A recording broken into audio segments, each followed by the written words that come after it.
Okay, so get ready because today we are going to dive deep into Stephen Covey's The 7 Habits of Highly Effective People.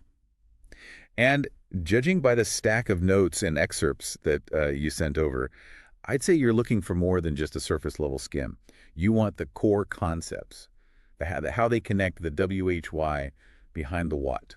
Excellent. That's where the real meat of Covey's work lies. It's not just a self-help listicle, it's a whole new way of thinking about effectiveness. All right, so first things first, paradigms. Covey kicks things off talking about those, right? Absolutely. He uses that famous optical illusion, the one where you can see either a young woman or an old woman. Just depends on how you look at it. It's a brilliant way to illustrate how our perceptions shape our reality. Yeah, it's like once you see the other image, you can't unsee it. Makes you realize how much we filter the world through our own assumptions. Exactly. Covey argues that a lot of us are operating from ineffective paradigms, especially when it comes to success. He contrasts the character ethic with what he calls the personality ethic. Okay, let's unpack that. What's the difference? Well, the personality ethic is all about surface level techniques. Think charm, public image, even manipulation, as a way to achieve success. It's like trying to change your outward behavior without addressing the underlying character. So like putting a Band-Aid on a bullet wound. Might look okay for a minute, but it's not addressing the real issue. Precisely. The character ethic, on the other hand, focuses on aligning yourself with timeless principles like integrity, honesty, fairness, courage, those kinds of things. Okay, so true effectiveness starts from the inside out. It's about being a certain way, not just acting a certain way. Right. And Covey says that this principle-centered approach is the key to both personal and professional effectiveness. He also introduces this idea of PPC balance, the balance between production, getting results, and production capability, maintaining your ability to produce results. He uses the metaphor of the goose that lays the golden eggs to illustrate this. Yeah, it's so vivid. If you only focus on getting the golden eggs and don't care for the goose, eventually you'll kill the goose and there will be no more golden eggs. Makes total sense. So if we apply that to like personal effectiveness, what's the goose? It's got to be more than just showing up to work right. Exactly. It's taking care of your physical and mental health, nurturing your relationships, continuously learning and growing. It's investing in the things that make you effective in the long run. Not just working harder, but working smarter too. Yeah. I like it. Okay, so we've got this foundation of principles and paradigms. Now let's talk habits. The first three are all about what Covey calls private victories, right? This is where we move from dependence to independence. Spot on. And habit one is where it all starts. Be proactive. Okay, I'm ready to be proactive. What's the first step? Covey says that as human beings, we have this incredible ability to choose our response to any situation. We're not just a product of our genes or our environment. He even shares that powerful story of Viktor Frankl, who discovered this in a Nazi concentration camp. Wow, talk about a test of that principle. Right. Even in the midst of unimaginable suffering, Frankl realized he still had the freedom to choose his response. He couldn't control what was happening to him, but he could control his inner world. That's incredibly empowering. So proactivity isn't about controlling your circumstances. It's about controlling your reaction to your circumstances. Exactly. And Covey encourages us to focus on our circle of influence, the things we can control, rather than dwelling on our circle of concern, all the stuff we can't do anything about. So it's about being a creator, not a victim, taking responsibility for our own lives. And Covey says that even the language we use matters here, right? Absolutely. He says reactive language like, I have to, reinforces that feeling of helplessness. But when we use proactive language, I choose to, it reminds us that we have power. Instead of my boss is making me crazy, it's I'm choosing to manage my stress differently. That small shift can make a big difference. What else can we do to be more proactive? Well, Covey gives us this handy little acronym, R&I, for resourcefulness and initiative. It's about focusing on what we can do rather than getting stuck on what we can't. Love it. Okay, so we're being proactive, taking ownership. What's the next step in achieving that private victory? Habit two, begin with the end in mind. It's about having a vision, a clear picture of what you want to achieve before you start taking action. Kind of like having a blueprint before you start building a house. You don't just start laying bricks and hope for the best. Exactly. Covey says all things are created twice, first in our minds, then in the physical world. And this habit encourages us to think deeply about our values, our goals, the legacy we want to leave behind. He even suggests we imagine our own funeral and what we want people to say about us. Talk about getting some perspective. It's a powerful exercise. It really forces you to think about what truly matters, the kind of person you want to be and the impact you want to make. And out of that, we can start to create our own personal mission statement. Covey even talks about how families and organizations can benefit from having these shared mission statements. He gives the example of a hotel chain with a really strong mission statement, and it permeated every level of the organization, from the executives to the housekeepers. And that shared purpose led to amazing customer service and a thriving company culture. That's powerful stuff. Okay, so we've got our vision, our guiding principles, our personal mission statement, but how do we actually live it out day to day? That's where habit 3 comes in, right? You got it. Habit 3 is put first things first. It's all about prioritizing, making sure you're spending your time and energy on what truly matters, not just what feels urgent in the moment. And to help us with that prioritizing, Covey introduces this time management matrix, right? Yeah, it's so helpful. It breaks down our activities into 4 quadrants based on urgency and importance. And the real magic happens in quadrant 2, right? Those are the activities that are important but not urgent, the ones that move us towards our long-term goals and help prevent crises down the line. But they're the ones we often neglect because they don't feel as pressing. Yeah, it's so easy to get caught up in the whirlwind of urgent tasks and feel like we're so busy, but not actually making any real progress on the things that matter. Covey uses the example of Sandra, who gracefully declines taking on additional commitments because she already has a bigger yes burning inside. It's about having the courage to say no to the good so we can say yes to the great. Exactly. By prioritizing those quadrant 2 activities like planning relationship, building personal development, we create more time and freedom in the long run. We're working smarter, not just harder.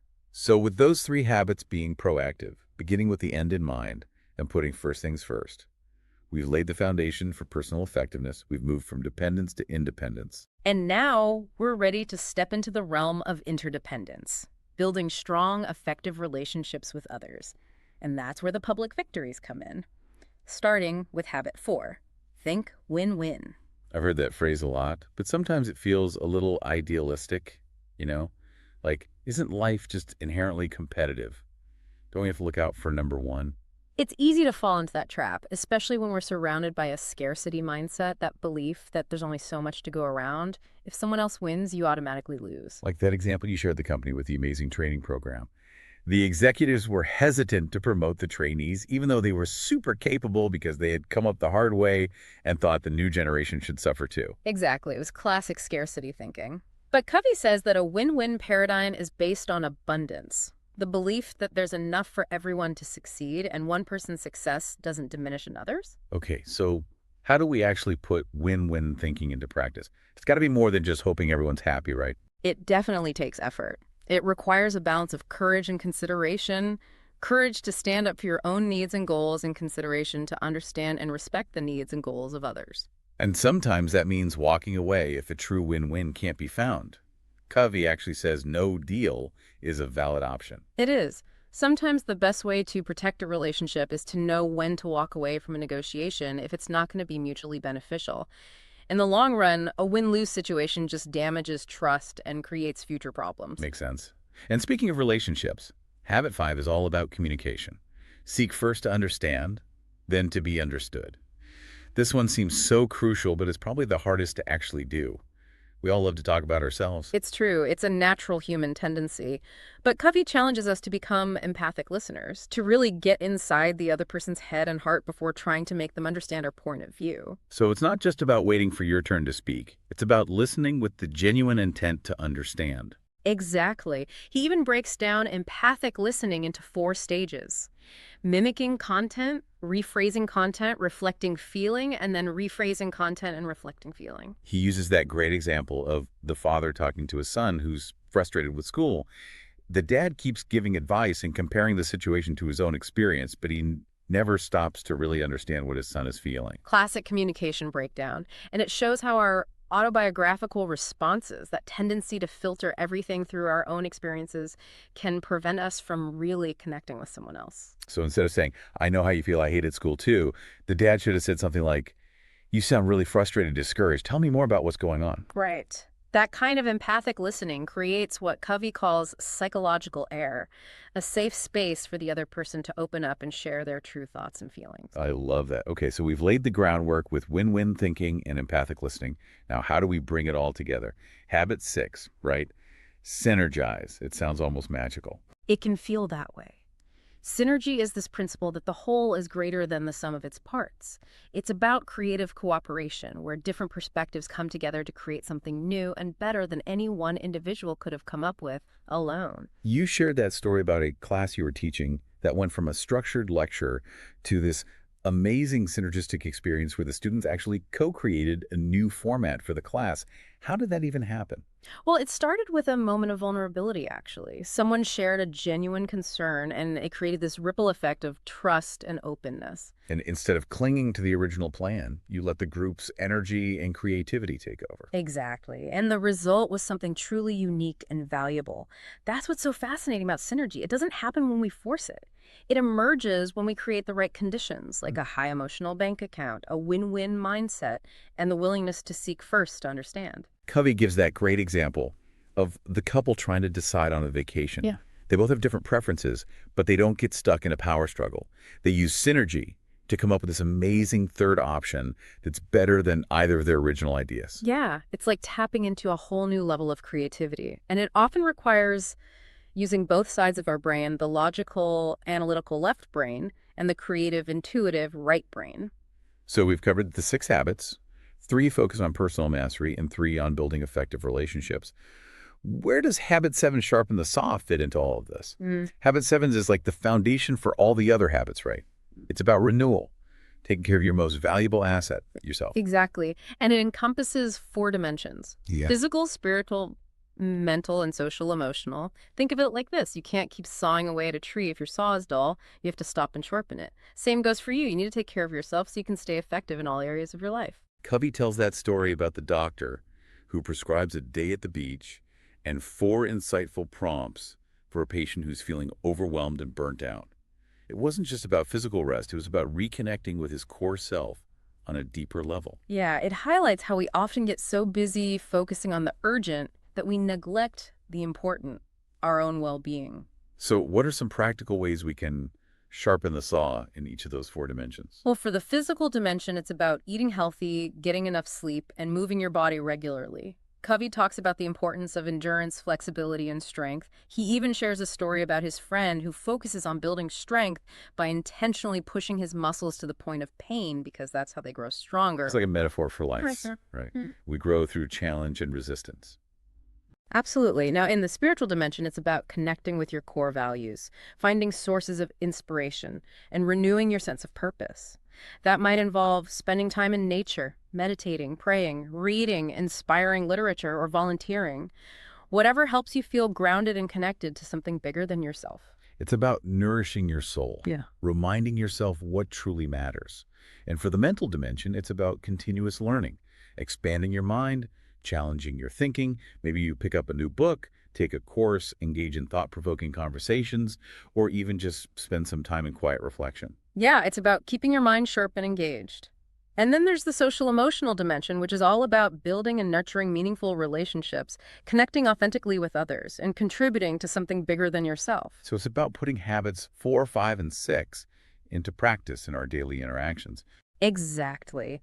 And it also involves recognizing that we're all part of each other's social mirror. We can choose to reflect back to others a clear, undistorted vision of themselves, recognizing their potential and affirming their worth. We can be a force for good in the lives of those around us. That's powerful. So sharpen the saw isn't just like a nice add-on. It's the foundation for everything else. It's the habit that keeps us going, keeps us growing, keeps us connected, and keeps us contributing. Couldn't have said it better myself. And that brings us to the end of our deep dive into the 7 habits. We've covered a lot of ground, but remember, it's not about memorizing everything. It's about finding what resonates with you and putting it into practice. You've got all those great notes and summaries, so you're clearly ready to take action. Now here's the big question. What stands out most to you? Which habit do you feel most drawn to? There's no right or wrong answer here. The 7 habits are a framework, a set of tools. It's up to you to decide which ones will be most useful in your own life. Think back to that optical illusion we talked about at the beginning, the one with the young woman and the old woman. Sometimes a simple shift in perspective can change everything. Which of these habits could help you see things in a new way? Maybe it's embracing proactivity and taking ownership of your choices, or perhaps it's prioritizing those quadrant 2 activities that are so crucial but often get neglected. You mentioned earlier feeling overwhelmed with your workload. Could habit 3, put first things first, be the key to creating more space and balance in your life? What about habit 5, seek first to understand? Could that transform your interactions with your colleagues and loved ones? Remember that story about the father and son struggling to connect? Sometimes the most profound changes come from simply listening with empathy. And how about synergy? Where could you tap into that collaborative energy in your work or personal life? Remember that amazing experience in the classroom we talked about? Think about the possibilities. And don't forget about sharpening the saw. Are you taking care of yourself in all 4 dimensions: physical, spiritual, mental, and social emotional? Are you giving yourself the fuel you need to thrive? Remember the doctor's prescription a day at the beach and 4 simple prompts. Sometimes the most powerful solutions are also the simplest. So as we wrap up this deep dive, I have one final question for you. What's one small step you can take today to bring one of these habits to life? Remember, even a tiny change can create a ripple effect, setting you on a path of growth and effectiveness. It's all about taking that first step. And remember, you're not alone on this journey. Connect with others who are also exploring these principles. Share your insights and support each other along the way. We're cheering you on. Until next time, keep diving deep, keep learning, and keep striving to become the best version of yourself.